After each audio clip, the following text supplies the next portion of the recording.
construction blueprints focusing on framing. We'll be using Matt Bangs' YouTube video, How To, Reading Construction Blueprints and Plans, as our guide. We're talking about those huge scrolls of paper filled with lines and symbols. By the end of this, you'll be able to spot a load-bearing wall from a mile away. Well, maybe not a mile away, but you'll definitely get the basics. It's like a new language, one that uses measurements and symbols. Speaking of symbols, I was surprised that architectural and framing drawings are different. Absolutely. Think of architectural drawings as the pretty pictures. They're about aesthetics, showing where things like toilets, windows, and doors go. But for the builders, structural drawings are what matter. So structural drawings are the instructions for the bones of the house, making sure it's strong. Exactly. They focus on the framework, the load-bearing walls, beams, and everything that keeps it stable and safe. Okay, that makes sense. So where do we start with these blueprints? It's not like they come with a table of contents. Well, usually the first page is the site plan. It's a bird's eye view of the property. It shows the lot boundaries, existing structures, and where the new construction fits in.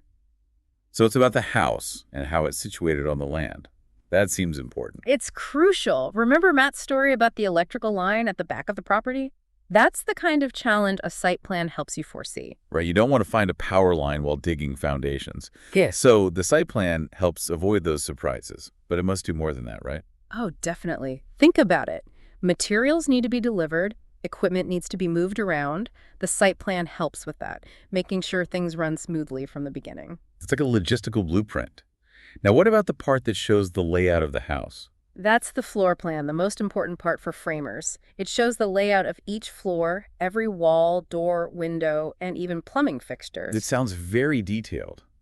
I remember Matt talking about snapping lines on the concrete slab. Does that mean framers use chalk lines to get those walls perfectly straight? You got it. They use those lines to make sure everything is aligned and parallel. Even a small error can become a big structural problem. That's how you get doors that don't close or walls that are off. Speaking of doors and windows, are those on the floor plan too? Absolutely, and their placement is very precise. Matt even gave a measurement, something like 31 feet 4 inches, to show how exact they have to be. They even have center marks for doors and windows, acting as reference points for alignment. Wow, so it's an incredibly detailed map, not just a rough sketch. But wouldn't all those lines and numbers start to look the same? How do framers tell a wall from a window? That's where symbols and legends come in. They're like a dictionary for understanding those lines and markings. For example, the symbol for a new 2x4 wall will be different than the one for an existing wall. You need to know what you're looking at. So it's like learning a new visual language. And I imagine there are notes too, right? Not everything can be shown through symbols. You're right. Plan notes give additional instructions. For example, they might specify the minimum size for a wall that's going to have plumbing pipes. Information that's not obvious from the drawing. It sounds like those notes are very important. But how do they keep all these details organized?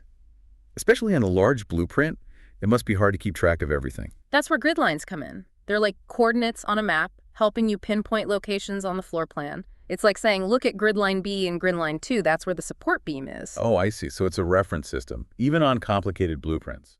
Does this come up often when framers need to check something with the architect? All the time. When framers need clarification, they'll submit an RFI, a request for information.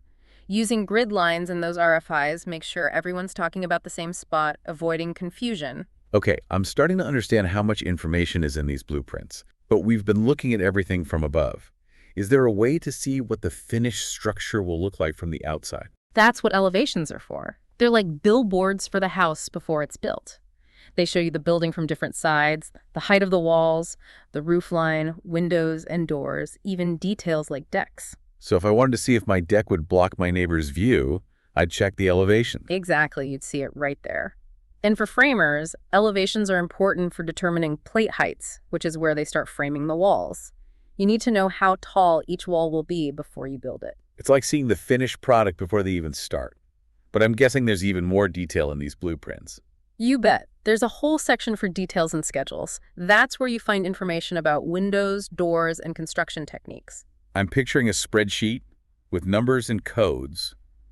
What would a framer look for in that section? Let's say you're installing a window. The details and schedules will tell you the exact size, reminding you to include the framing and casing. You can't just order a window based on the rough opening. You need to consider the extra layers. Ah, So it's about getting the perfect fit. It must be the same for doors, right? Exactly. You need the exact dimensions plus the space for trimmers and casing. I can see how a small mistake in the details and schedules could cause big problems. Speaking of problems, didn't Matt say something about flashing around windows? He did, and he had a good tip. Pink like water. Pink like water. What does that mean? It means the pink flashing should direct water away from the house. It's a small detail, but improper flashing can lead to water damage. Okay, pink like water is going on my construction list. So we've covered site plans, floor plans, elevations, and details. Is there anything else in these blueprints? Well, we've talked about the pretty parts of the house, but what about the muscle?